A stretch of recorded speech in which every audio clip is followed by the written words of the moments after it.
આજે એકદમ નિશાદે કહી દીધું મોમોસ ખાવા છે, તો ઘરે જે હતી સબ્જી એનાથી મોમોસ બનાવી દીધા ફક્ત 20 મિનિટમાં.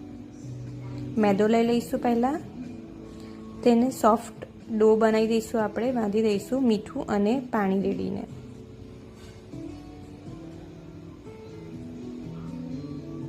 થોડુંક સોફ્ટ રાખવાનું છે અને છેલ્લા તેલથી આપણે આવી રીતે કરી લઈશું. અહીંયા મેં જે મારી પાસે હતું કોબીજ, કેપ્સિકમ મિક્સ કરીને એનું પાણી નિતારીને સાઈડમાં લઈ લીધું છે. થોડુંક મીઠું નાખ્યું હતું પહેલાં.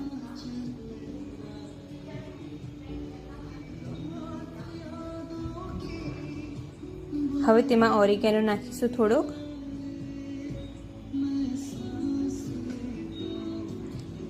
હવે એમાં ચીઝ નાખીશું. પનીર હોય તો પનીર પણ તમે નાખી શકો છો. મારી પાસે નહોતું એટલે હું એ નથી એડ કર્યું, પણ ચીઝ નાખવાથી ખૂબ સરસ લાગે છે મોમોઝ, તો ચીઝ જરૂરથી એડ કરજો.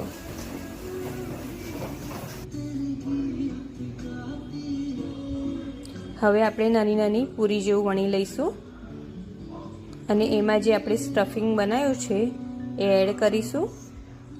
તમે નાના મોટા બનાવી શકો છો તમારે પ્રમાણે, પણ હું એ નાના નાના બનાવ્યા હતા, નિશાદ માટે બનાવ્યા હતા, એટલે એને મોમોઝ ખૂબ જ ભાવે છે. હવે આપણે આવી રીતે ગ્રીસ કરી લઈશું આપણું જે ઇડલી સ્ટેન્ડ હોય કે કોઈ પણ સ્ટેન્ડ હોય જેમાં આપણે સ્ટીમ કરી શકીએ.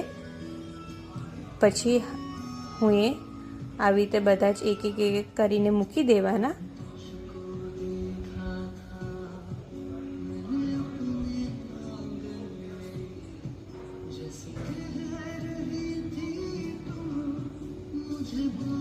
બધા મૂકી દીધા છે મેં સ્ટીમ કરવા માટે.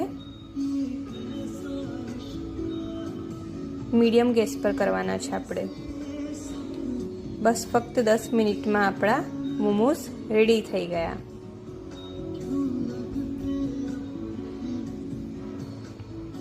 ખૂબ જ સોફ્ટ થાય છે અને સરસ બને છે. મારા નિશાદને મોમોઝ ખૂબ જ ભાવે છે. તમે આ રીતે એકવાર ટ્રાય કરજો. ખૂબ જ ઇઝી છે અને આમાં બીજા વેજીટેબલ પણ તમે નાખી શકો છો. ખૂબ સરસ બન્યા હતા. એકવાર જરૂરથી ટ્રાય કરજો.